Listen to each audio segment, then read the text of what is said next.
I have a Consumer 10 report for you right now at 6:44. Think back to the time before the pandemic.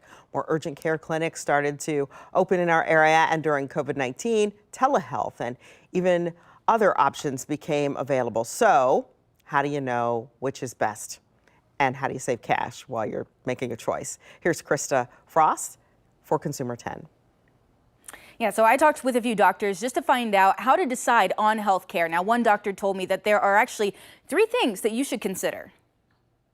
We have only 3 things that we can get out of the healthcare system, out of your healthcare. It can either be fast, cheap, and quality, but you usually can only get 2 out of the 3 things. Central Ohio primary care doctor Layla Javidi gives an example of what that could look like. You might have fast and quality healthcare, like I get in right away and they do a good job, but it's expensive. She says that's important to remember, especially in a time when healthcare options are changing. Just before the pandemic, Central Ohio saw an increase in urgent care clinic locations, and there's a reason. When we were at the peak of the pandemic, primary care offices, ERs, and urgent cares were completely saturated. That's why you'll now see doctors making home visits, a service provided by MobileMed. Another new option is called One Medical, a primary healthcare company allowing same-day and next-day appointments.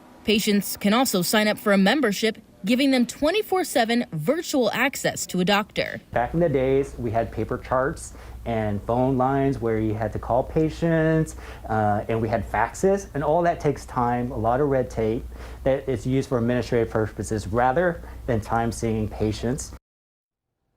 So if you've tried recently to get into a doctor's office, virtual visits, it might be the best option for you if you want to get in quickly. We know many have turned to urgent care during the pandemic, but Dr. Layla Javidi does say that you should keep in mind that urgent care, it's not a substitute for your primary care doctor. You want to make sure that you see somebody, that way they're following up on the issue that you originally went in for.